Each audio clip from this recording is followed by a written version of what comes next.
After recording the audio for this, I realized I wanted to put a caveat at the beginning saying, I'm not a linguistics expert. I'm not a linguistic academic. Well, I like to think of myself as somewhat of an academic, reading research and, studied a little bit about how to read research, how to do research. But I'm not the expert on this particular stuff. Take everything that I say with a grain of salt. With that out of the way, let's get into it. So, I was seeing some people talk about, um, I guess what's commonly referred to as like the critical period, which is this hypothesis or theory that there is something called the language acquisition device in the brain, which is some like idea that Noam Chomsky came up with, and that this language acquisition device diminishes past a certain age.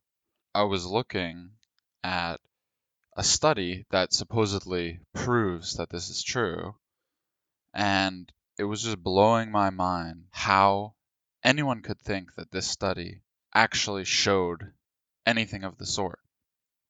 So, the one that's I see commonly cited is a study done by Johnson and Newport in 1989.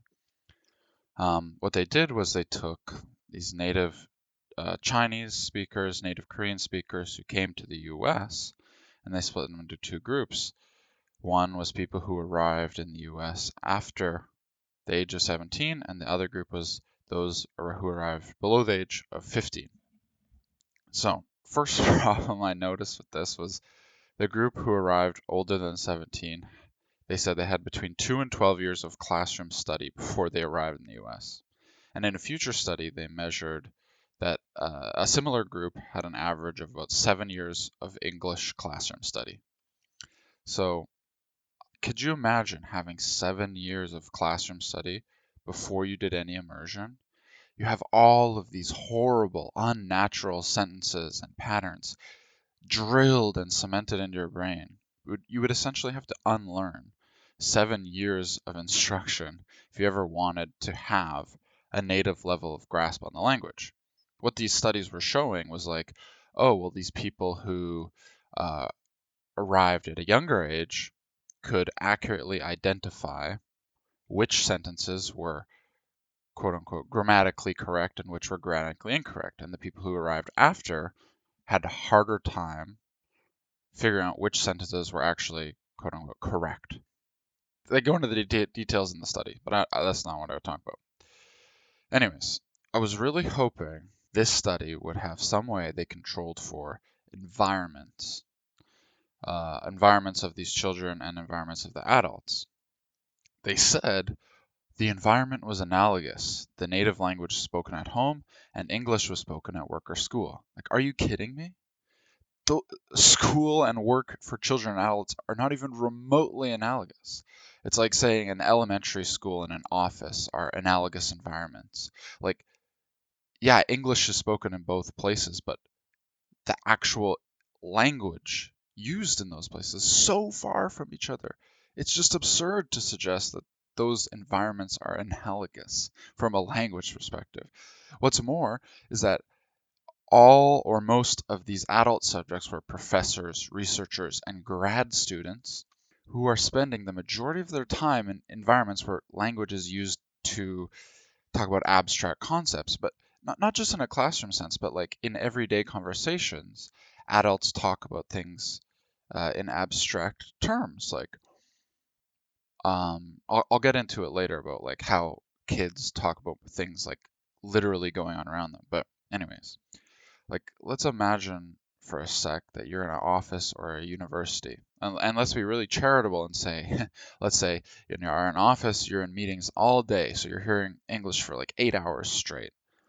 In this office environment, you're going to be hearing things like, if we can increase our engineering productivity, we can meet our new order requirements. Let's wrap up this stand-up and take further discussion offline. The optimization is obtained by the L2 loss function, from which we obtain the direction of the gradient for which our parameters need to be updated. Also, you can think about not just technical language being used, but you might have a conversation with somebody saying, For example, oh, John went with Sally to McDonald's and they ran into Dan, who bought a new Porsche last week. But the problem here is you're just looking at somebody's face and it's like pure audio input. There's no contextual clues to what any of these things mean. Um, Whereas, we can imagine if you're in an elementary school, it's going to be totally different. You have everything aided by pictures, your teacher's pointing at diagrams on a whiteboard, describing in detail what all these diagrams represent quite literally. You're going to be hearing things like, when both hands on the clock point to 12, then it's time for lunch. Or this part of the body is called the thigh, this is the hamstring.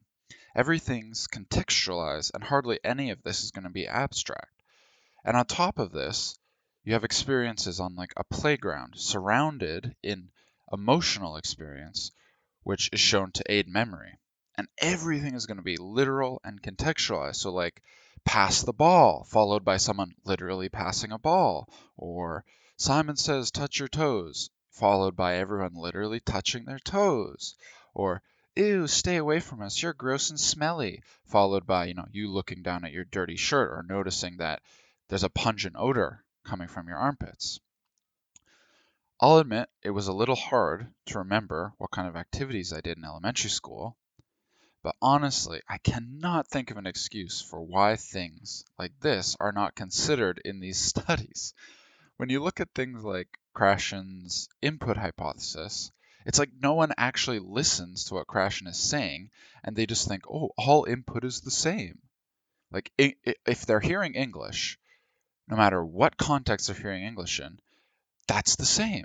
This is like the biggest lie in this kind of research is that they think showing that an adult in a university classroom and a kid on a playground have different language outcomes is in any way significant.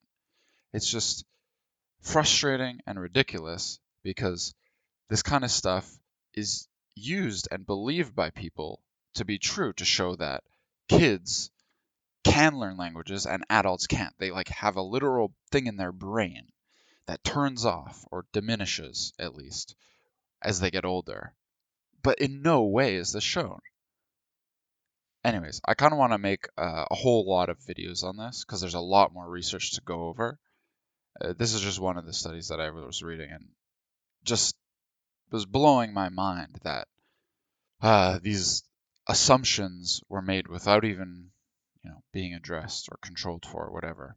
You know, in some medical trial, you're going to have extraordinary controls and stuff. And I get like, it's going to be much harder control for like language environment than it is to say like just giving someone a sugar pill. But it's like they didn't even try. Anyways, I'll leave it there for now. Thanks for watching. Let me know in the comments if you disagree with me, if you agree with me, whatever. And I'll see you next time.